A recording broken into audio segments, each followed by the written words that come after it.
Manusia telah berinteraksi dalam kisaran jarak jauh selama ribuan tahun.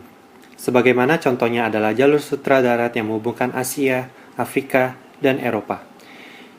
Dan menyebabkan banyak perubahan pada peradaban bangsa-bangsa di dunia lama. Pemikiran agama, bahasa, kesenian, dan aspek budaya lainnya menyebar dan bercampur ketika negara-negara bertukar barang dan ide.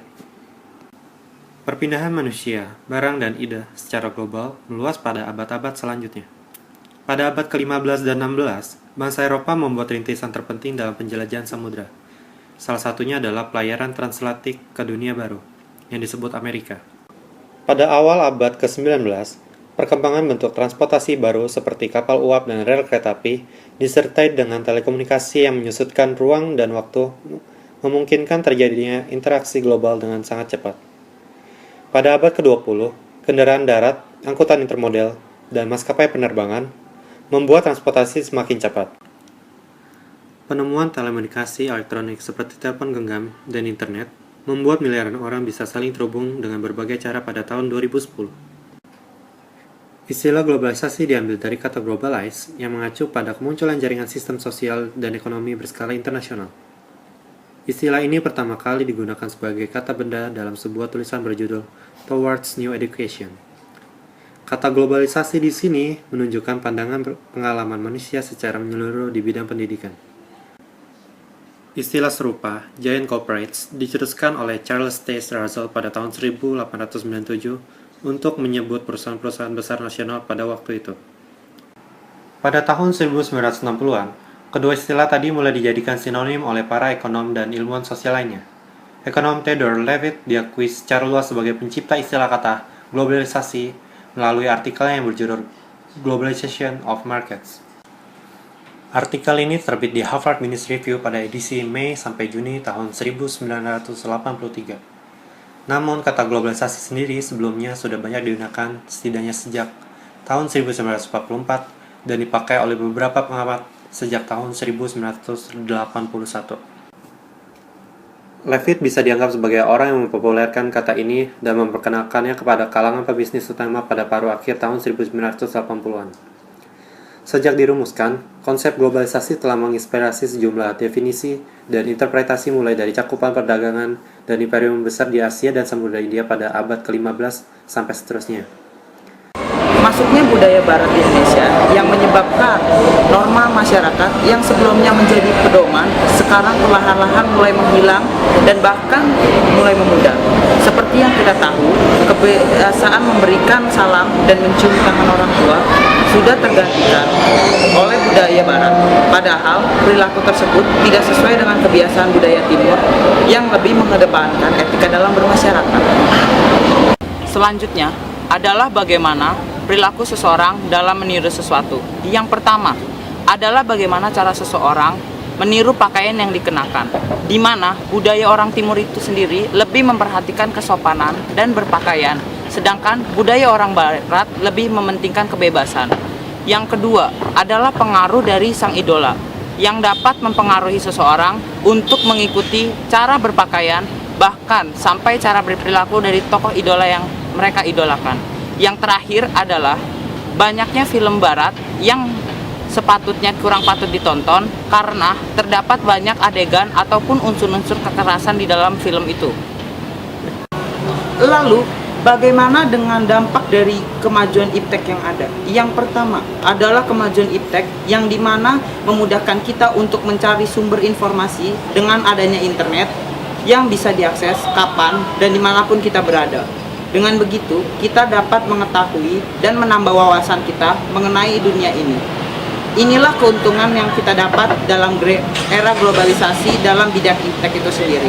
Akan tetapi, dengan kemajuan dan kemudahan yang ada, dapat memiliki dampak negatif. Dengan kata lain, itu sendiri dapat mempengaruhi pola pikir seseorang akan pandangan sesuatu, yang dimana itu merupakan dapat mempengaruhi pergaulan dan sikap seseorang. Terlebih lagi anak-anak zaman sekarang terlalu mudah untuk mengakses dunia luar sehingga dapat mengubah kepribadian anak itu sendiri. Seperti yang kita ketahui, negara merupakan salah satu aktor dari globalisasi itu sendiri. dampak globalisasi juga dapat menyebabkan munculnya aktor NGO seperti pertama IMF yang membantu perekonomian suatu negara, ILO yang berguna untuk membantu kesejahteraan sosial para buruh, dan Apple di bidang teknologi informasi. Tidak hanya sebatas itu juga, munculnya Greenpeace yang berperan dalam pelestarian lingkungan. NGO atau non-governmental organization sebagai contoh IMF atau International Money Funding sekarang ini sudah sangat mempengaruhi negara-negara anggotanya. IMF adalah lembaga keuangan internasional yang didirikan untuk menciptakan stabilitas sistem keuangan internasional. IMF didirikan pada tanggal 27 Desember 1945. IMF atau Dana Moneter Internasional adalah lembaga keuangan internasional yang didirikan untuk menciptakan stabilitas sistem keuangan internasional. IMF didirikan pada tanggal 27 Desember 1945 setelah sebelumnya diadakan konferensi oleh PBB di Bretton Woods, New Hampshire, AS. Markas besar IMF berada di Washington DC, Amerika Serikat. IMF didirikan dengan beberapa tujuan, yaitu meningkatkan kerjasama keuangan, meningkatkan stabilitas nilai tukar uang, menyediakan dana bantuan bagi negara yang mengalami defisit neraca perdagangan. Tujuan yang hendak dicapai IMF, maka kegiatan-kegiatan utama IMF bisa dengan mudah memonitor kebijakan nilai tukar negara-negara anggotanya, membantu negara anggota mengatasi masalah yang berkaitan dengan neraca pembayaran, memberikan bantuan teknis dan pelatihan dalam rangka meningkatkan kapasitas institusi serta sumber daya manusianya. Pada peranan IMF terhadap Indonesia, dapat dilihat bahwa bantuan yang diberikan IMF memberikan dampak positif dan negatif. Tetapi dalam hal ini, dampak negatif dirasakan lebih banyak. IMF semakin tidak disenangi karena keinginannya untuk ikut campur tidak hanya pada bidang ekonomi, tetapi merambah sampai pada bidang politik. Bantuan yang diberikan juga tidak membuat Indonesia keluar dari krisis, tapi hanya membuat Indonesia semakin. Berikut dampak negatif IMF. Membuka peluang bagi investor asing untuk memasuki semua sektor dan pengurangan subsidi kebutuhan-kebutuhan dasar seperti pendidikan, kesehatan, pangan, dan perumahan, serta menghilangkan subsidi pada listrik, tarif telepon, dan bahan bakar minyak yang sangat menyengsarakan rakyat. Karena membuat sepertiga dari seluruh rakyat Indonesia tidak mempunyai akses untuk memperoleh air bersih atau layanan kesehatan, atau tidak mendapatkan sekolah dasar. Penerapan rezim kurs mengambang bebas menyulitkan para pembuat kebijakan dalam memprediksi dampak kebijakan-kebijakan fiskal dan moneternya terhadap kurs rupiah, dan selanjutnya pada variabel ekonomi lainnya seperti inflasi, pertumbuhan ekonomi, tingkat pengangguran, ekspor dan impor, dan lain-lain.